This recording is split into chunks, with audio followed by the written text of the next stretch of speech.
Pastāstīt jums vai esat dzirdējuši par Pakistānas lomu? Ļoti labi. Mēs mīlam Pakistānu. Čaliks notiek cilvēki. Nezinu, pastīsimies. Cauri.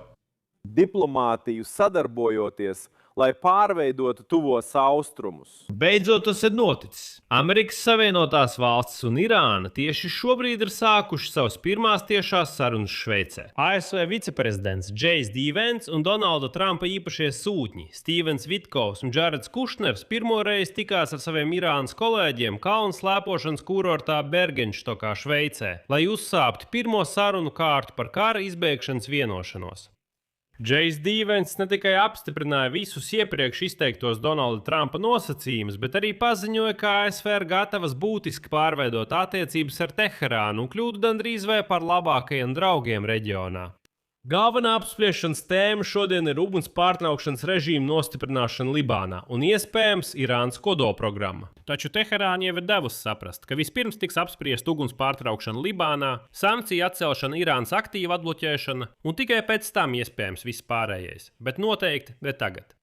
Taču Libānā Izraela turpina apmainīties triecieniem ar Hizbolāhu, neskatoties uz atjaunoto pamieru. Savukārt Ormuzas šaurums atkal ir slēgts no Irāņu puses, lai gan ASV militāra personas apgalvo, ka kustība šajā svarīgajā ūdensceļā turpinās, neskatoties uz visiem Irānas paziņojumiem par šaurumu slēgšanu. Taču Džejs Dīvens šodien tikšanās laikā ar Irāņiem pēkšņi paziņoja, ka viņi turpina strādāt pie šauruma atvēršanas. Kopumā, vai tas ir slēgts vai atvērts, mēs to noskaidrosim šajā raidījumā. Un te ir pirmā atziņa. Izraela un Libāna ir atstāts ārpus jebkurām sarunām, lai gan tiek lēmts arī par viņu likteni. Taču Izraēlas aizsardzības ministrs jau ir paziņojis, ka Izraela neizvedīs savus karaspēkus no Libānas, neskatoties uz visiem Trumpa darījumiem ar Irānu. Un Trumps atkal draud ar triecieniem pret Irānu. Kāpēc to arī apspriedīsim šajā raidījumā? Tātad svētdien, 21. jūnijā, ASV viceprezidents kopā ar Vitkovu un Kušneru pirmoreiz tikās ar Irāņiem Bergenštokā, Šveicē, kur notiek pirmais sarunu rauns par vienošanos par kara izbeigšanu. Būtība ir tāda, ka šī ir pirmā no veselas tikšanos virknes, kas notiks vismaz 60 dienas, līdz puses parakstīs jaunu kodolvienošanos par Irānas kodolprogrammas ierobežošanu. Kopumā tā ir tāda ilgtermiņa perspektīva, un jau no pirmajām minūtēm šodien kļuva skaidrs, ka tās būs ļoti sarežģītas sarunas. Jau preses konferences sākumā, vēl pirms pašas tikšanās sākuma, Džejs Vents lika noprast, ka attiecības ar Izraelu šobrīd patiešām ir sarežģītas. Vents atteicās atbildēt uz jautājumu par to, kādu vēstījumu viņš vēlētos nodot Izraēlas premjerministram Benjamīnam Netanjahu. Zināms, ka galu galā Izraela un Libāna tika atstādināts no sarunām, un būtībā konflikts Libānā starp Izraelu un Hizbollah tiek risināts. Šajās sarunās iesaistās Katara, Pakistāna un Irāna, bet bez Izraēlas, Libānas vai Hizbollahs līdzdalības. Atgādina, Irāna ir iekļāvusi Libānu savu galveno prioritāšu sarakstā sarunās ar ASV, uzstājot uz pilnīgu kardarbības pārtraukšanu saskaņā ar pirmo punktu iepriekš parakstītajā savstarpējās sapratnes memorandā. Taču piektdien, kā jūs zinat, starp Izraelu un Hizbollah atkal uzliesmoja kaujas, un tad Irāna atlika savu dalību sarunās. Tikšanās bija paredzēta jau piektdien. Pēc tam ASV paziņoja par uguns pārtraukšanu starp Izraelu un Hizbollu, taču, kad sestdien kaujas atkal uzliesmoja, Irāna paziņoja par Ormūzas šaurumu slēgšanu. Un šeit ir ļoti svarīgi atzīmēt, ka Netanjahu visādi centās nošķirt kaujas darbības Libānā no ASV pamiera vienošanās ar Irānu, taču tas neizdevās. Rezultātā Trumps spiež uz Izraelu, lai tā izvest savu karaspēku no Libānas. Taču nesteidzieties ar secinājumiem, nedaudz vēlāk paskaidrošu, kāpēc.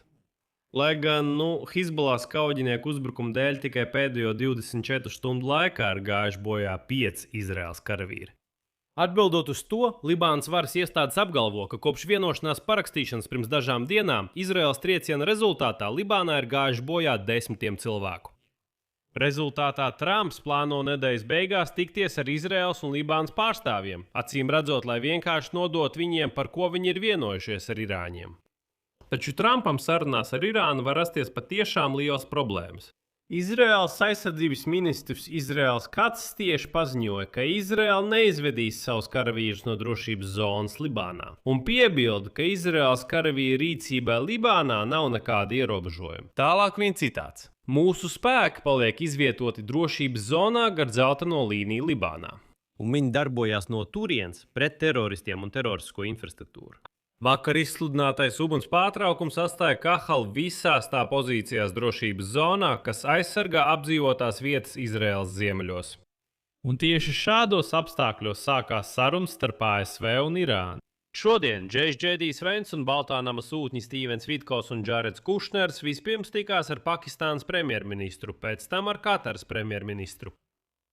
Un Pakistānas galveno ģenerāli, kurš darbojas kā starpnieks sarunās starp ASV un Irānu, tas pats, kurš lidoja uz Teherānu un personīgi tikās ar Irānas Islāma revolūcijas sargu korpusu pārstāvjiem. Drīz pēc tam Irānas delegācija, kur vadīja parlamenta spīkers Mohameds Bagers Galibafs un ārlietu ministrs Abbas Arakči, noturēja līdzību tikšanos ar starpniekiem no Pakistānas un Kataras. Un tikai pēc tam notika trīspusēja tikšanās ar Kataras pusi. Un tieši šeit sākās nesakritības. Savienotās valstis, kā jūs zināt, jau ir paziņojušas, ka Hormuza šaurums ir atvērts, neskatoties uz Irānas pretējo paziņojumu. Un uzstājoties žurnālistu priekšā Šveicē, Džejdijs Vents pēkšņi paziņo, citēju: ASV šobrīd strādā ne tikai pie Hormuza šauruma atvēršanas vai Irānas kodolprogrammas pārtraukšanas, bet arī pie savu attiecību maiņas ar šo valsti. Jautājums ir, vai mēs spēsim sākt visu no jauna, vai spēsim uz visiem laikiem mainīt attiecības tuvajos austrumos, vai arī mums nāksies atgriezties pie vecajām metodēm, kas mums nepatīk, bet noteikti ir iespējams. Tātad Vents burtiski vakar runāja par to, ka Hormuza šaurums jau sen ir atvērts. Trumps teica, ka tas vispār ir atvērts jau daudz nedēļu, vienkārši mēs to neesam pamanījuši. Un šodien Vents saka, ka viņi strādā pie tā, lai to atvērtu. Vēlāk Vents pievienoja publisku vēstījumu no Donalda Trumpa, kurā viņš pavēstīja Irāņiem, ka cer uz ciešu draudzību un partnerību ar tiem, kurus tas pats Trumps pirms 3 mēnešiem sauc par teroristiem, Irānas režīmu un tā tālāk un tā tālāk. Un šodien Džejdijs Vents paziņo, citēju: nekad iepriekš Irānas un Amerikas vadība nav tikusies tik augstā līmenī. Prezidents Trumps lūdza mūs sākt visu no jauna, lai pārveidot mūsu attiecības ar Irānas tautu un sniegtu tai palīdzīgu roku, kas vērsta uz Irānas tautu.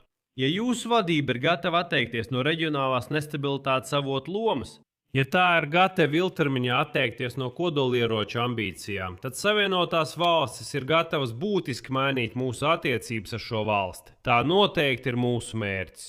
Pēdējo dažu stundu laikā mēs jau esam panākuši ievērojamu progresu, un es sagaidu, ka nākamajās stundās mēs sasniegsim vēl lielāku progresu. Rezultātā Džejdijs Vents nosauca tikšanos par vēsturisku, taču pagaidām sīkāku informāciju neatklāja. Un interesanti, ka, kad Vents kopā ar pakistāniešiem sniedza preses konferences, tajā pašā laikā zālē atradās arī Irānas ārlietu ministrs Abbas Arakči. Taču viņš stāvēja maliņā un nekādas paziņojumus žurnālistiem nesniedza. Un vēlāk no iekšējiem avotiem kļuva zināms, ka Irāņi noraidīja Amerikas Savienoto Valstu lūgumu par kopīgu fotosesiju un publisku rokas spiedienu sarunu laikā. Tas liecina par to, ka pagaidām Irāna nav īpaši gatava iet uz izlīgumu. Un jauna attiecību veidošana, par ko mums runā Donalds Trumps. Nu un tālāk sniegšu jums vēl vienu informāciju. Un jūs padomājat, klausoties šo informāciju, kā jums šķiet, kurš tieši šobrīd diktē šo sarunu nosacījumus?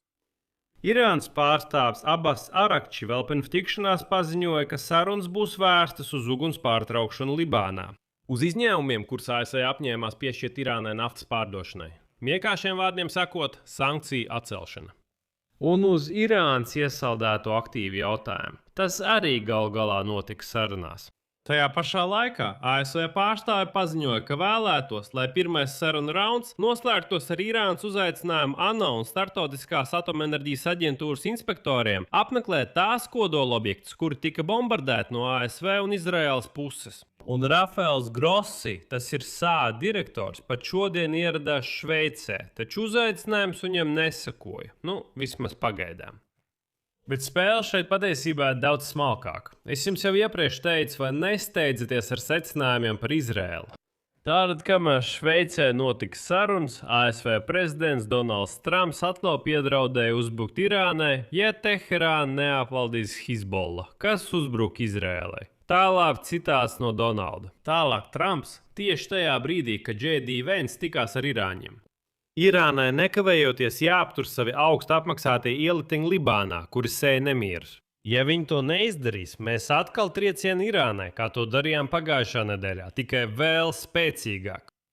Tātad jautājums par karu Libānā vēl nav galīgi atrisināts, un Trumps sākumā uzmanīgi izdarīs spiedienu uz Netanjahu, kad spiediens nedeva rezultātu. Izraela runā tieši. Neviens negrasās izvest karaspēku no Libānas. Viņš pārēja pie spiedienu uz Irānu, sakot, lai beidzot savaldiet savu Hizbollah, ja jūs patiešām vēlaties noslēgt kādu vienošanos. Kopumā, kā mēs saprotam, priekšā ļoti garš sarunceļš. Pusi sev atvēlēja 60 dienas šīm sarunām. Es domāju, ka viņi izmanto šīs 60 dienas pat ar uzviju un vēl pagarinās sarunu laiku.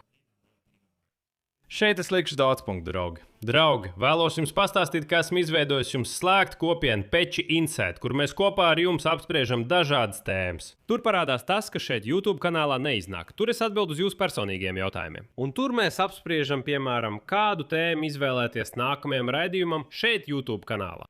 Šai kopienai var pievienoties izmantojot Patreon platformu. Saite uz to ir šī video aprakstā. Un tur ir arī saites un rekvizīti, kā vienkārši vienreizēji atbalstīt šī YouTube kanāla darbu. Būšu pateicīgs par jebkādu jūsu atbalstu. Abonējiet kanālu, nospiediet patīk, uzspiediet zvaniņu. Jūs jau zināt, kas jādara. Ar to arī viss. Saudzējiet sevi. Visu labu!